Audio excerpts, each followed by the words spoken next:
Di tanah Minangkabau yang indah, hidup seorang pemuda terkenal, bernama Anggun Nantongga. Namanya dipuji, keberaniannya disegani. Sejak muda ia dikenal cerdas dan gagah. Banyak orang mengaguminya. Setiap langkahnya dipuji. Namun pujian mulai menumbuhkan kesombongan. Ia memutuskan merantau, mencari kemasyhuran di negeri jauh. Ia ingin dikenal sebagai yang paling hebat. Di perantauan ia selalu menang. Tak ada yang mampu mengalahkannya. Namun hatinya semakin angkuh. Ia mulai meremehkan banyak orang.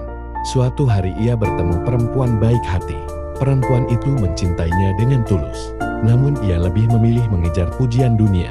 Waktu berlalu, teman-teman menjauh. Tak ada lagi yang memuji. Ketenaran tak membawa kebahagiaan. Dalam kesendirian, ia mulai menyesal. Ia sadar telah menyia-nyiakan orang tulus. Kesombongan telah merenggut segalanya. Kisah ini mengajarkan kita, kesombongan hanya membawa kesepian. Kerendahan hati adalah jalan kebahagiaan.